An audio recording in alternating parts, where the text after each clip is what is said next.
discontinuities. A function is discontinuous at a point if it's not continuous at that point. Based on the three criteria for continuity, here's three ways that a function can be discontinuous. The limit might not exist, the function value might not exist, or the limit might not equal the function value. Let's look at some examples. Here's an example. Let's see if it's discontinuous at c equals 2. Our first question, based on the criteria of continuities, is does the limit as x approaches 2 of f of x exist? To figure that out, we need to look at left-hand limits. For the left-hand limit, we use 3x. 3 times 2 is 6. For the right-hand limit, we use 7x. 7 times 2 is 14. 6 is not equal to 14, so no, the limit does not exist. The limit does not exist. The function is discontinuous.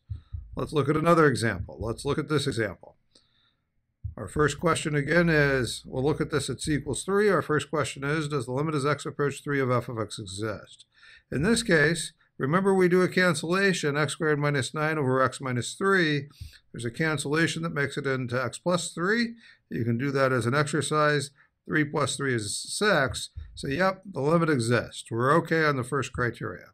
The second criteria, we have to ask, does f of 3 exist? Well, when we put in 3, we get 3 squared minus 9 over 3 minus 3. That's 0 over 0. 0 over 0 is undefined. So now f of 3 does not exist. F of 3 does not exist, so the function is discontinuous at 3. For our third example, let's look at this piecewise function, and again, let's look at c equals 2. Again, we ask the first question, does the limit as x approaches 2 of f of x exist? And we have to look at the limits from the left and the right to figure out the limit as x approaches 2. The limit from the left, we use 3x minus 1. 3 times 2 minus 1 is 6 minus 1 is 5. We took a look at the limit from the right. This time we use 7 minus x. 7 minus 2 is 5. 5 is equal to 5. So the limit as x approaches 2 of f of x is equal to 5. We're okay on the first criteria.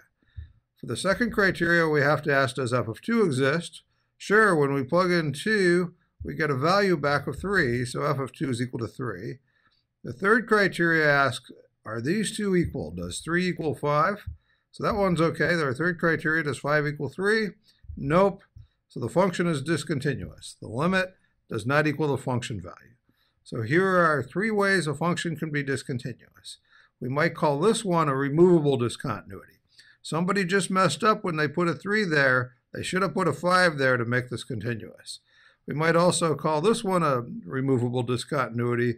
Nobody bothered to define the function at 3. The function was defined in one simple piece, but it had a hole at 3. This one we might call a jump discontinuity. We jump from the left-hand limit of 6 to the right-hand limit of 14. Notice that the value for this one at x equals 2, it doesn't matter since the limit doesn't exist in the first place. These are some ways a function can be discontinuous. By studying discontinuities, we can better understand continuity.